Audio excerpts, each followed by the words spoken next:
कैसे हो आप सब। आप सभी का स्वागत है आपके चैनल ब्राइट स्टडी में। मैं आपका तहे दिल से स्वागत करती हूँ। गाइस, आज का हमारा हिंदी व्याकरण से विषय है कारक का पार्ट 2। कारक पार्ट 1 में हम कारक की परिभाषा, कारक के सारे भेद, उनके चिन्ह, साथ साथ उनको हमने कई उदाहरणों से समझा है। अगर आप सभी को कारक पार्ट 1 देखती हैं तो उससे पहले वाली वीडियो में आप जाकर देख सकते हैं। गाइस, आज हम पार्ट 2 पढ़ेंगे। कारक के हमारे बचे हुए भेदों को हम समझेंगे, उनको उदाहरणों के द्वारा, उनके परिभाषा के द्वारा, उनके चिन्हों के द्वारा। तो गाइस, लेट्स स्टार्ट। तो गाइस, हमारा है आज का वीडियो कारक के भेद, जो कि हम कारक के 2 भेद पढ़ चुके हैं। आज हम कारक के करण कारक, संप्रदान कारक, अपादान, अधिकरण, संबंध और संबोधन कारक पढ़ेंगे। तो हमारा पहले कारक, हम कारक के उदाहरणों के चिन्ह देख लेते हैं कि करण कारक का चिन्ह है से या के द्वारा। गाइस, इन सभी के चिन्ह आप सबको याद करने जरूरी है। मैंने आपको इसकी पहली वाली वीडियो में भी बताया था कि चिन्ह हमारे लिए बहुत महत्वपूर्ण है, क्योंकि चिन्ह के बिना हम किसी भी तरह से किस उदाहरण में कौन सा कारक है उसको बिना चिन्ह को याद किए हुए हम नहीं बता सकते। तो आप सभी को चिन्ह याद करना बहुत जरूरी है, जो कि मैंने आपको पहली वाली वीडियो में बताया था। आप किस तरह से चिन्हों को याद कर सकते हैं एक पोयम की तरह। तो गाइस, उसको आप याद कर लेना। तो हमारा पहला है इसमें करण कारक, जो है इसका चिन्ह है से और के द्वारा। इसका मतलब होता है, करण कारक का मतलब होता है काम करने का साधन। इसका होता है कर्म, जो होता है इसका काम करने का साधन होता है इसका कर्म। और उसके बाद है हमारा सेकंड, हम देखेंगे संप्रदान कारक। इसका जो क्रम होता है, इसके क्रम को कहते हैं जिसके लिए क्रिया की जाए। मतलब किसी सेकंड पर्सन के लिए कुछ तुम काम करो, कुछ कर्म करो, उसको कहते हैं संप्रदान कारक। और इसके चिन्ह होते हैं को और के लिए। थर्ड देखेंगे हम इसमें अपादान कारक। अपादान कारक हम इससे पहले वाले वीडियो में भी हम समझ चुके हैं इसके चिन्ह। अपादान कारक का चिन्ह है से, और इसका क्रम जो होता है जिसकी कोई वस्तु अलग हो, मतलब जिससे कोई चीज अलग हो रही है। जैसे किताब का नीचे गिरना, मतलब हमारे हाथ से जो किताब है वो नीचे गिर गई है, मतलब हाथ से किताब अलग हो गई है। किसी भी एक चीज का दूसरी चीज से अलग होना, डिवाइड हो जाना, उसको कहते हैं हम अपादान कारक। थर्ड है फोर्थ है हमारा संबंध कारक।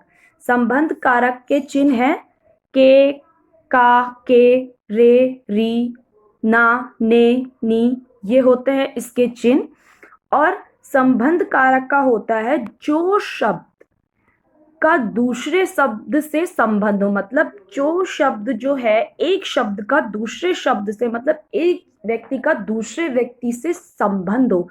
अभी हमने अपादान में क्या पढ़ा? अलग होना। संबंध, संबंध का मतलब आप सब शब्द से पता चल रहा है एक चीज का दूसरी चीज से संबंध होना, उसे कहते हैं संबंध कारक। उसके बाद है अधिकरण कारक। अधिकरण कारक का कर्म है जो क्रिया का आधार हो, जो क्रिया का ही आधार हो, उसको कहते हैं अधिकरण कारक। और इसका चिन्ह होता है में, पर। उसके बाद है संबोधक कारक। संबोधक कारक को मैंने आपको पहले भी बताया था, जिसे हम बुलाएं या पुकारा जाए, जैसे हे, अरे, हो, जिसको हम किसी दूसरे पर्सन को हम बुलाने या पुकारने के लिए प्रयोग करते हैं, उससे कहते हैं संबोधक कारक। चलिए गाइस, अब हम इन सभी कारकों की परिभाषा देखेंगे और इनको उदाहरणों से मैं आपको और अच्छे से समझाऊंगी, ताकि आपका जो कॉन्सेप्ट है वो बिल्कुल क्लियर हो जाए, आपको एग्जाम्स में आपके अच्छे ग्रेड्स आए। यही मेरी शुभकामना, और इसी तरह से मेरा आपको समझाने का ये तरीका होगा, ताकि आपको एग्जाम में आपका कॉन्सेप्ट बिल्कुल क्लियर हो सके। हम आगे देखते हैं। पहला है करण कारक, जो कि मैंने आपको अभी समझाया, काम करने का साधन। इसके जो चिन्ह थे से, के द्वारा। तो इसकी हम परिभाषा देखते हैं। जिस वस्तु की सहायता से या जिसके द्वारा कोई काम काम क्रम किया जाता है उसे करण कारक कहते हैं। मतलब जिसकी सहायता से कोई काम किया जाता है उसे कहते हैं करण कारक। मैंने अभी आपको बताया था कम करने का साधन।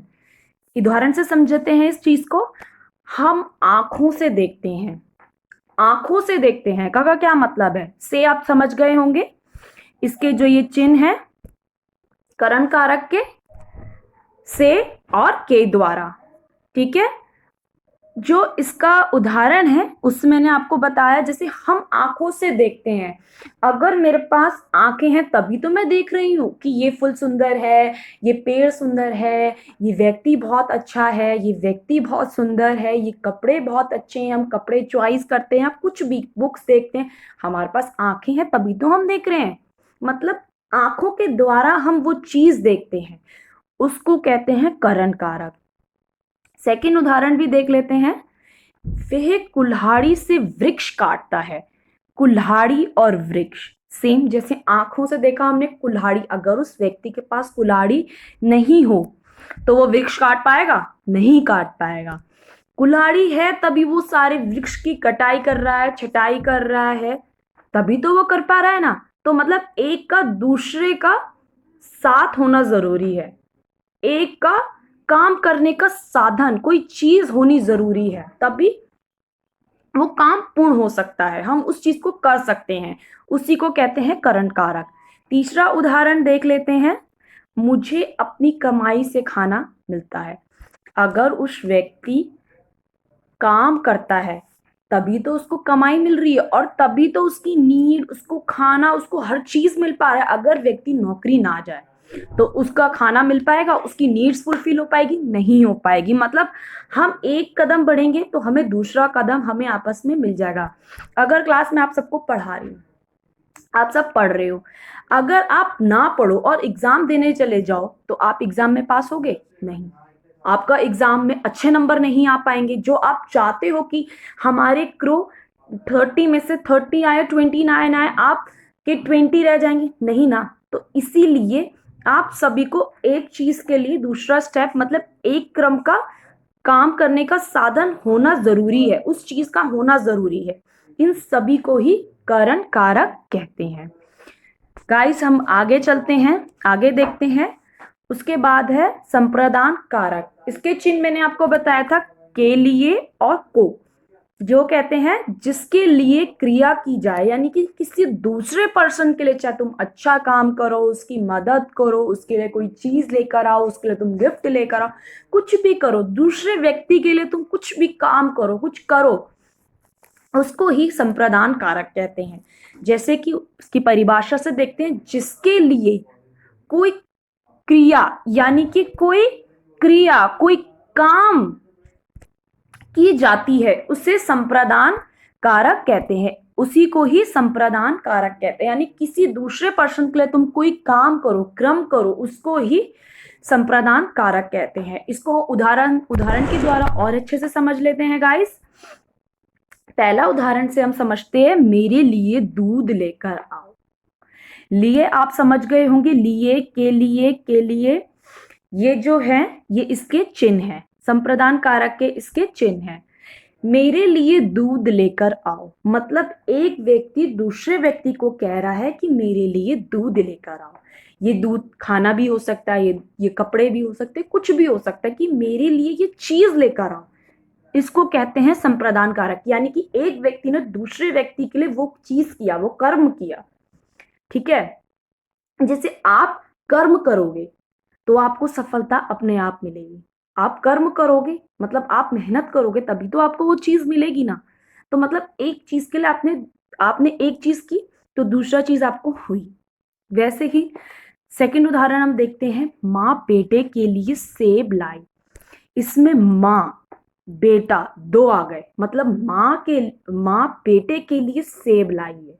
तो माँ ने बेटे के लिए कुछ काम किया, कुछ क्रम किया, ठीक है। इसी को ही संप्रदान कारक कहते हैं। हम क्रम पहले ही पढ़ चुके हैं, किसी के लिए कुछ करना, कुछ कर्म करना। हमने अभी देखा था ना, जिसके लिए क्रिया की जाए, चाहे वो कोई भी हो, आपके नाना हो, दादा हो, चाचा हो, कोई भी हो, हम किसी के लिए भी कुछ भी कर्म करे, काम करे, उसी को ही संप्रदान कारक कहते हैं। हम लास्ट उदाहरण देख लेते हैं। वह अरुण के लिए मिठाई लाया। वह कौन? वह कोई भी हो सकता है, उसका दोस्त हो सकता है, उसकी दादी हो सकती है, उसकी चाची हो सकती है, उसके मामा, कोई भी हो सकते हैं। वह अरुण के लिए मिठाई लाया, मतलब एक व्यक्ति दूसरे व्यक्ति के लिए कोई चीज लाया, मिठाई लाया। तो इन सभी को ही संप्रदान कारक कहते हैं, मतलब किसी एक व्यक्ति के लिए दूसरे के लिए कुछ चीज लाना, कुछ कुछ चाहे उसके काम के लिए आए, चाहे कुछ भी आए, लेकिन उसके लिए कुछ कर्म करना, उसको कहते हैं संप्रदान कारक। उसके आगे चलते हैं हम। उसके आगे वाला है हमारा अपादान कारक। अपादान कारक का हमारा चिन्ह है से, और जिसके कोई वस्तु अलग हो, मतलब जिस चीज से कोई भी चीज अलग होना, ठीक है, बट जाना, उस चीज का एक चीज से बट जाना। अगर कॉपी है, अगर वो बीच में से कट के या गिर गई या टूट गई, या कांच की शीशी है, बोतल है, वो चीज उससे अलग हो गई, तो वो चीज उससे अलग हो गई है। मतलब कोई भी चीज, वस्तु, कोई भी चीज एक चीज से दूसरी चीज से अलग होना, उसको ही अपादान कारक कहते हैं। आगे देखते हैं इसकी परिभाषा से। जिससे, गाइस वही है यहाँ पे भी, जिससे किसी वस्तु का अलग होना पाया जाता है, उसी को ही अपादान कारक कहते हैं। मतलब किसी एक चीज का दूसरे चीज से अलग होना पाया जाता है, उसी को ही हम अपादान कारक कहते हैं। इसका उदाहरण से हम और अच्छे से समझ लेते हैं, जैसे कि पेड़ से आम गिरा। पेड़ से आम गिरा मतलब पेड़ है, उससे आम गिर गया, मतलब पेड़ से तो वो अलग हो गया ना। तो अब जो चीज, जितने आम जो था, वो चाहे वो छोटा हो, चाहे वो कच्चा गिरा हो, चाहे वो पक के गिरा हो, जो वो गिर गया तो गिर गया, अब वो वापस उससे जुड़ तो नहीं सकता ना। तो वही चीज, जो चीज किसी भी चीज से अलग हो जाए, जैसे पेड़ से आम गिरा, अलग हो गया, मतलब अपादान कारक। दूसरा है हाथ से पुस्तक गिर गई। हमारे हाथ से पेन छूट जाता है, कॉपी छूट जाती है, पुस्तक छूट जाती है, अलग होना, मतलब हमारे हाथ से वो गिर गया, उसे कहते हैं अपादान कारक। तीसरा है पेड़ से पत्ते गिरते हैं। अभी मैंने आपको समझाया, पेड़ से आम गिरा, पेड़ से पत्ते गिर गए, चाहे वो झड़ के गिर गए, चाहे वो कैसे भी गिर गए, लेकिन वो गिर गए, तो उसी को कहते हैं अपादान कारक। यानी कि एक चीज से दूसरी चीज अलग हो रही है, उससे अलग हो रही है, उसी को कहते हैं हम अपादान कारक। गाइज आप सबको समझ आ रहा है ना? अगर आपको कुछ डाउट हो तो आप मुझसे कमेंट करके पूछ सकते हैं। और गाइज इस वीडियो को आप लाइक सब्सक्राइब जरूर करें, अपना कमेंट जरूर करें, शेयर करें, साथ ही साथ एग्जाम्स में आपको हेल्पफुल हो, ताकि ये और आपके फ्रेंड्स को भी हेल्पफुल हो। गाइज हम आगे चलते हैं। उसके बाद है हमारा संबंध कारक। अभी हमने पढ़ा था संबंध, एक चीज का दूसरी चीज से संबंध होना, जो एक शब्द का दूसरे से संबंध जोड़े, यानी कि एक चीज का दूसरे चीज से संबंध जुड़ना या लगाव प्रतीत हो, उसी को ही संबंध कारक कहते हैं। परिभाषा से देखते हैं। संज्ञा या सर्वनाम। संज्ञा आपको पता है, किसी व्यक्ति, वस्तु, स्थान, भाव के नाम को संज्ञा कहते हैं। सर्वनाम उसका, उसके, यह, वो, ये सब सर्वनाम होते हैं।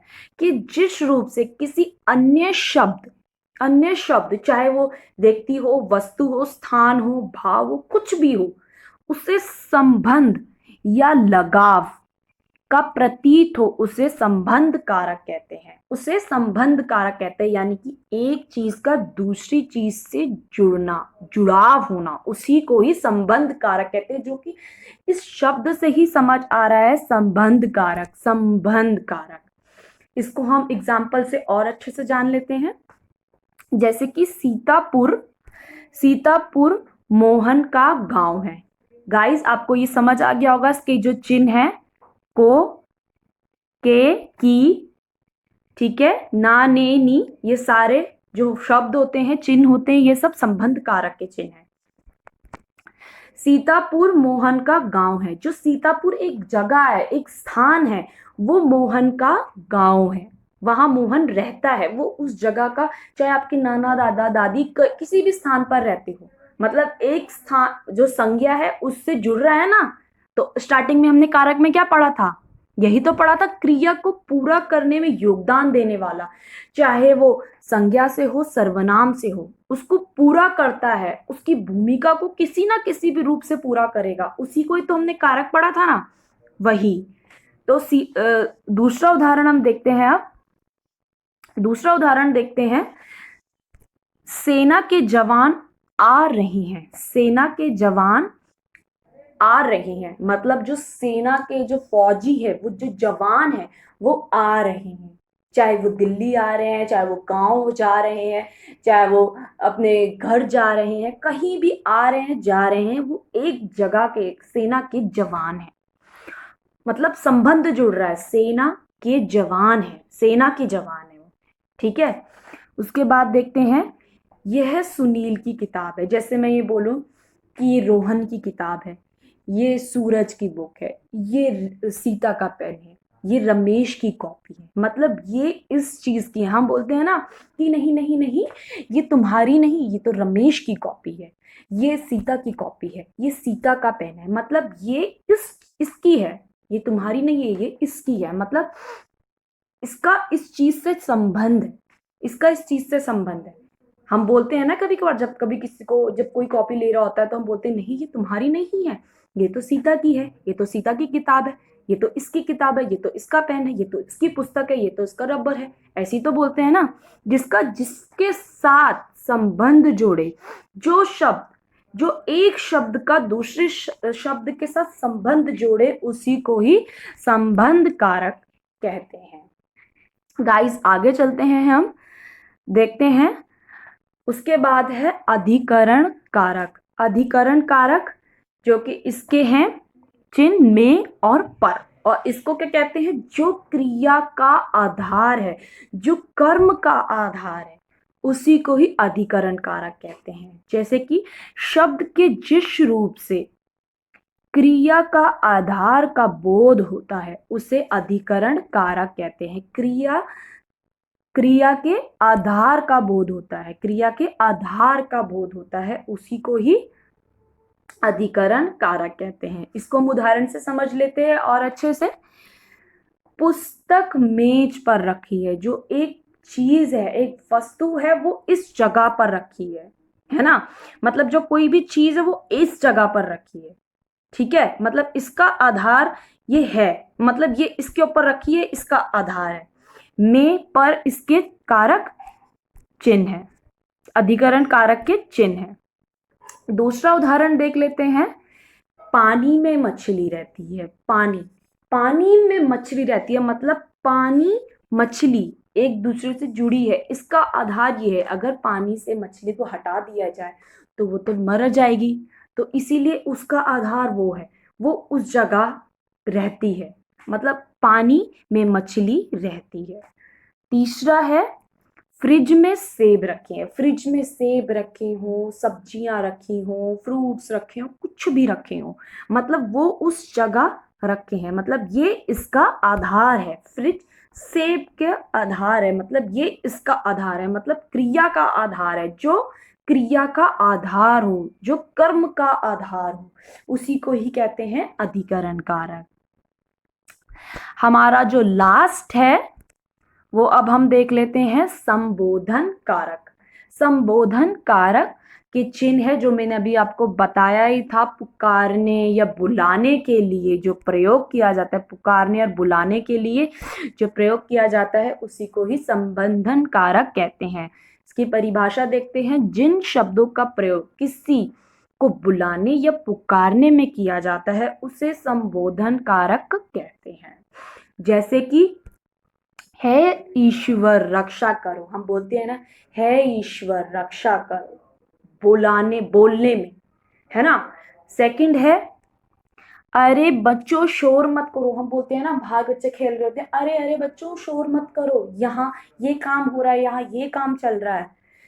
उसके बाद हम देखते हैं, हे राम ये क्या हो गया, चाहे वो सुख में बोले चाहे दुख में बोले, किसी भी तरह से बोले, हम बोलते हैं ना हे राम, ये क्या हो गया। मतलब किसी भी चीज को हम पुकारने या बोलने में उसका प्रयोग करें, उसी को ही संबोधन कारक कहते हैं। गाइस, मैंने जो आप सभी को इसमें बुलेटिन बुलेटिन करके बताया है, रेड ग्रीन पेन से, कलरफुल पेन से, ताकि आपको उसके चिन्ह का पता चले, उसके कर्म का पता चले, ताकि आप उस चिन्ह के साथ उसके कर्म को एक बार देख लेंगे ना, तो आपको समझ आ जाएगी कि कौन सा किसका चिन्ह है और क्या किसका कर्म है। आपको समझने में किसी भी प्रकार की कोई भी मुश्किल भी नहीं होगी, बहुत इजी से समझ आ जाएगा। और जो ये कारक की जो 8 भेद हैं, ये तो आपको एक तरह से जो हम पढ़ते हैं ना, जैसे कर्ता ने क्रम को करण से, संपादाना के लिए अपादाना से, अधिकरण में पर संबोधन का के की अधिकरण है। अरे, इस तरह से अगर हम पढ़े ना, तो बहुत ही इजी तरह से हमें याद हो जाएगा, और उसके चिन्ह भी याद हो जाएंगे साथ साथ, और साथ साथ उसके कर्म भी हमें पता चल जाएगा कि कौन सा क्या कर्म है, किसका कौन सा चिन्ह है। और इन चिन्हों को आपको समझ आ गया तो आप हर वाक्य में कौन सा चिन्ह किस पर लग रहा है, ये आप बहुत ही अच्छे से जल्दी समझ जाएंगे, और आपको एग्जाम्स में बहुत हेल्पफुल भी होगा ये सब, और आपको एग्जाम्स में भी ये बहुत हेल्पफुल होगा। Guys, thank you so much. आप इस वीडियो को लाइक, सब्सक्राइब, शेयर अपने दोस्तों के साथ ज़रूर करें, खुद भी सब्सक्राइब करें। अगर आपको मेरी वीडियोस पसंद आ रही है तो शेयर कमेंट करके ज़रूर बताएं। आपको कहीं भी कुछ प्रॉब्लम हो रही है तो ज़रूर शेयर करें। साथ ही साथ यही एग्ज़ाम्स में आपके लिए बहुत हेल्पफुल रहेगा, तो ये वीडियो सारी देखें और समझें, और सबको शेयर करना ना भूलें। Thank you guys.